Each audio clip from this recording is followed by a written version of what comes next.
Clarkwoods.com presents A Pun in the Punchline, a short story by E. Christopher Clark.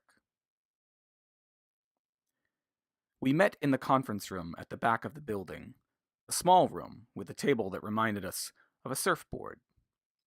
It was the only free room at that time. Inexplicably, every other room on campus was booked from 4 to 6 on Tuesdays. The professor had gone through each of the college's 10 buildings across campuses on either side of the river that cleaved our town in twain.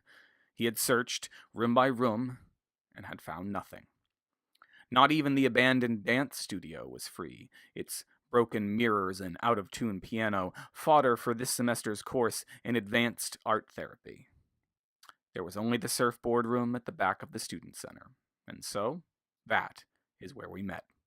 That is where we beat on, boats against the current, borne back ceaselessly into the past, where our school gave two shits about us and our stories. It had been 6 weeks since Kane had missed his deadline, and we'd had to punish him, but we'd been coming back to the topic of our having gone too far with increasing regularity.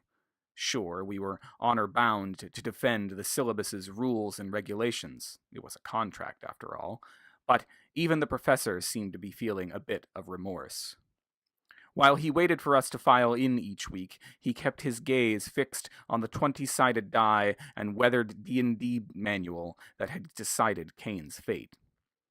And when the workshop reached an impasse that 7th week, when the silence took the room, the professor, before saying a word to get us back on track, he ran his fingers over the foxed, dog-eared pages of the old tome and let out a sigh.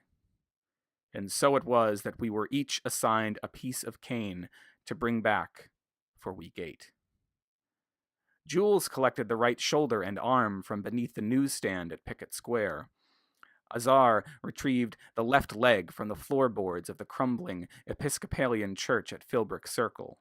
Me, I dug up the torso and left arm from where we'd stashed it beneath the flower bed outside the provost's window.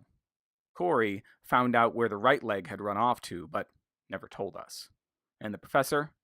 He collected the head from atop the science building's dome, skedaddling out of there just as the seniors were getting ready to assemble the car of the Dean of Institutional Advancement as part of their annual prank. Where did the dean find the money for a beamer? The professor wondered. We would find out at an all-campus meeting the following fall when that dean rode off into the sunset with his embezzled fortune and we all got shipped off to other schools to finish our degrees. But I'm getting ahead of myself. Heads turned and noses were pinched as we strolled through the student center that 8th week, each of us with our heavy, malodorous burden. We drew the shades, we laid out the pieces of our comrade on the surfboard table, and we looked to the professor for guidance on what to do next. Well, it's such an exquisite corpse, he told us, looking at me, that I think you should decide what happens next.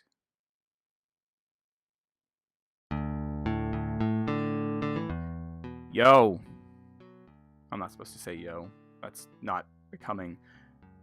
It's not a thing I would say. It's not a thing I would say, but I said it. I'm E. Christopher Clark. And if you enjoyed that story, that extended joke, the pun in the punchline, then you can support me and get more of those stories, sometimes not as punny, at patreon.com/echristopherclark.